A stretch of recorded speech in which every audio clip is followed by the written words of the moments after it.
everyone, welcome to my channel and my first video on YouTube. I'll be showing you how I made this square neckline trendy sheer top. If you would like to see how this was put together, please watch to the end, like and subscribe. Thank you. Rage on that beat, going crazy.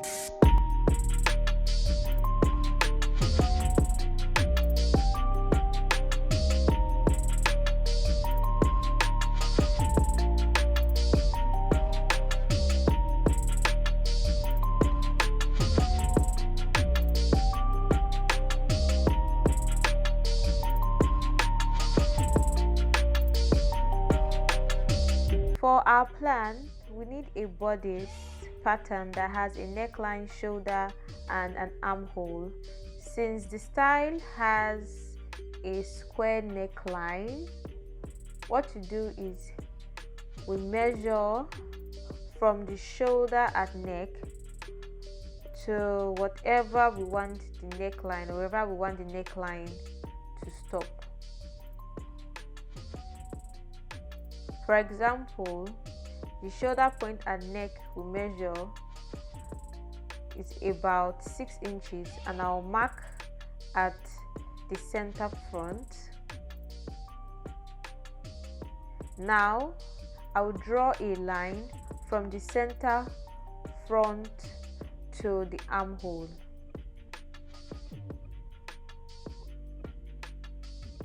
Well, some part of the armhole will still remain, and since it's going to be a sheer top, it should be bigger than the normal size of the bodice.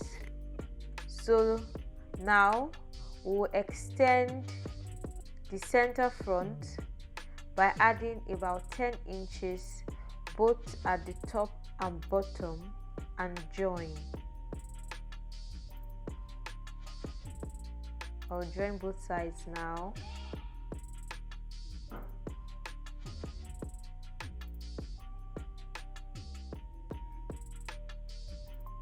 So this shaded part is now our modified bodice pattern for our shared top.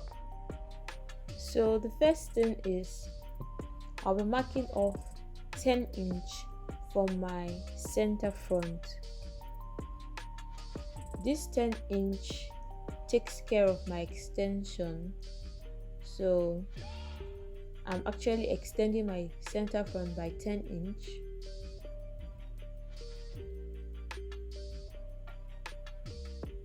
Then I'll be placing my bodice on my new center front and tracing off. I'll trace the neckline, the shoulder, the armhole, but I'll be ending at the end of the armhole, so I will not be tracing off everything. I won't be tracing off the side seam, and you'll be seeing why, because I am going to eliminate the dot. I'm not going to be putting that. It's like a dartless pattern, you get. So I just trace a part of the waistline just to show me where my waistline is. Then now I'll be measuring my full length, which is from my shoulder point at neck to my waistline, and it's about 14.5 inch. So I will marking 14.5 at different points so I can get a straight line.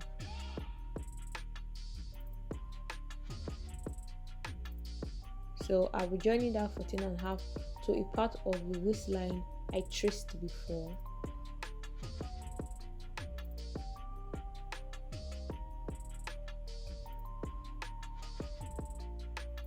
Then I'll be using my bust measurements. Remember, I'm using an arc which is about 8.5 and is the widest part. I can't use my waist measurement because it's not the widest part. I'm using my bust measurement and just drawing down from my armhole to my waistline.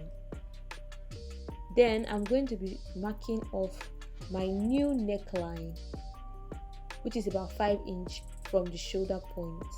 So I'll mark 5 inch on different points and draw a straight line.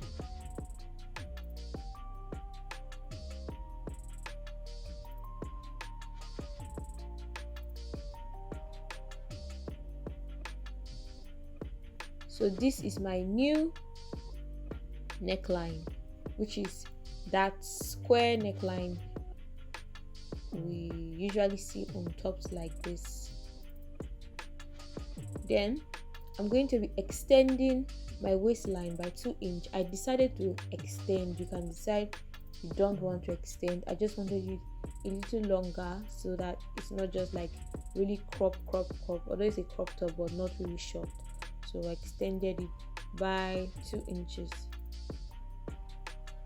So this is my new pattern.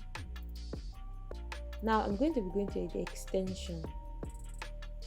I'm also going to mark my 5 inch from the top to join my 5 inch on my bodice pattern, because I'm going to be extending this new neckline from my bodice even to my extension. So now I'm going to be cutting out my new bodice pattern from the side seam to the armhole to the neckline of the bodice and to the neckline of the extension. So this is my new bodice pattern, and I'm going to cut on fold. So I decided I don't want it to be up to 10 inch, so I'm dividing it by 2 to make it 5 inch. So my new pattern is going to come with a 5 inch extension, and when I cut on fold it will become 10 inch. So if you decide to continue with that 10 inch extension, just know your extension is going to be up to 20 inch when you cut on fold. So now I'm cutting off that extra 5 inch. I decided, remember I decided it's your choice to make my extension about 5 inch instead of 10. So this is a new pattern.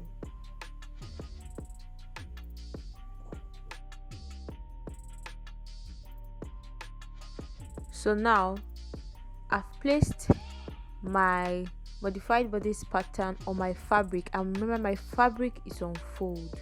You know this is going to be cut on fold. I'm cutting the front bodice first. So now I'm pinning on in different locations to secure my pattern on my fabric so they don't shift.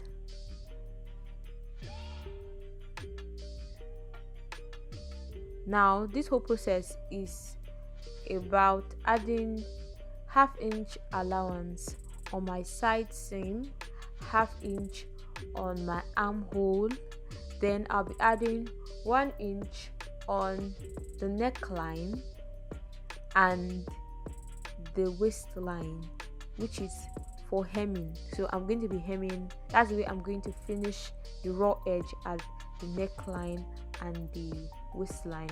I'm going to add 1 inch at both the neckline and the waistline for hemming, while the side seam and armhole I'll be adding ½ inch. So that's what this whole process is about.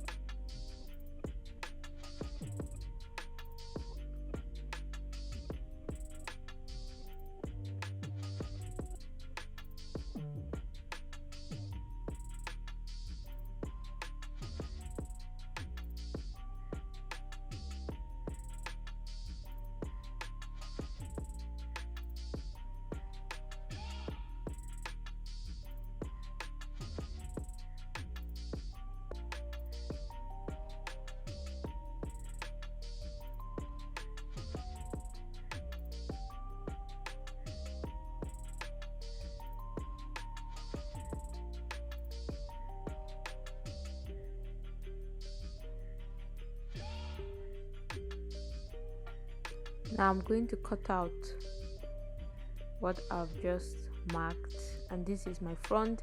Now I'll be placing the front on another folded fabric, and this will help me cut the back bodice pattern. So I've gone ahead to pin that 1 inch hem allowance at both the neckline and the waistline, and I'll be sewing this off.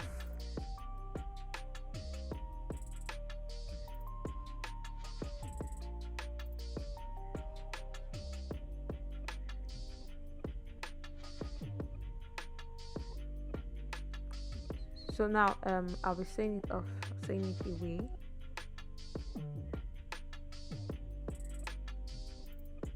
Then this is the important part, please.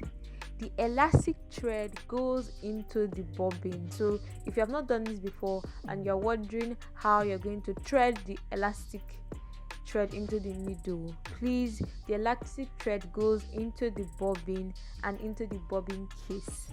You get? So all you are going to do, you're going to thread your normal thread through the needle. So now just sew normally. I'm using like 1/4 inch or so to sew, and just sew normally, and the elastic thread will do the job. It will just gather your fabric just like that. There's nothing hard about it. Just sew normally, and the elastic thread will just do the work. That's it basically. This is just me doing this.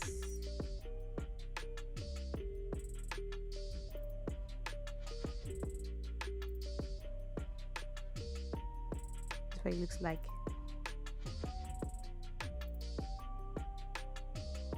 So this is the finished product of Shirring.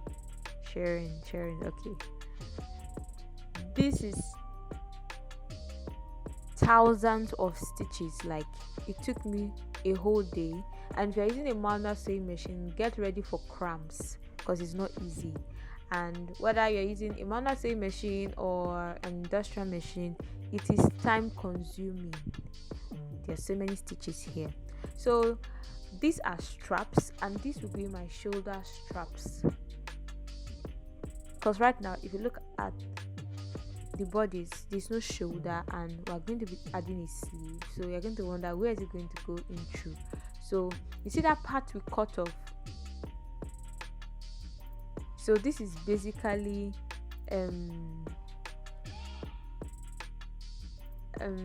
what do I call it now? They're just straps though.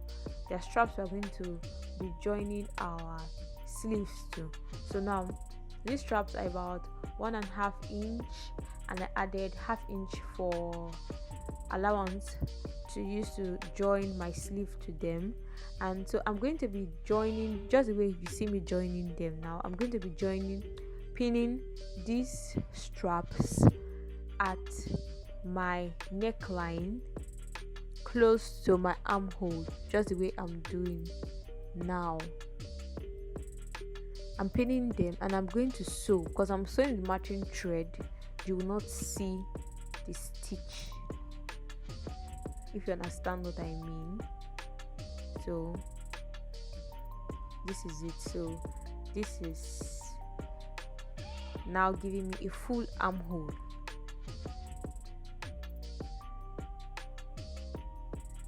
Then I've gone ahead to cut my sleeve.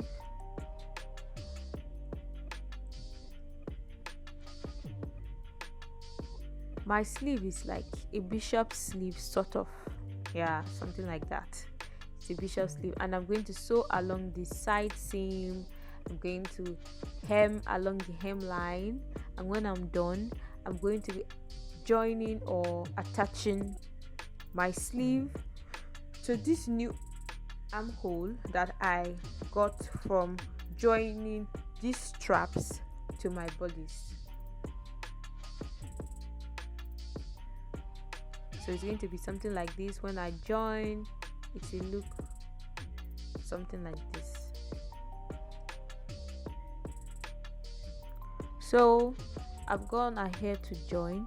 On one side I show you how I pin my armhole to my new neckline, while on the other side I'll show you that I've already like stitched the sleeve to the new armhole. Then I also hemmed along the neckline for sewing later. So this is what the shirred top looks like after sewing. This is the finished product. I hope you guys loved the video. Please give it a thumbs up and leave your comments down below. See you in my next video, and don't forget to subscribe. Bye bye.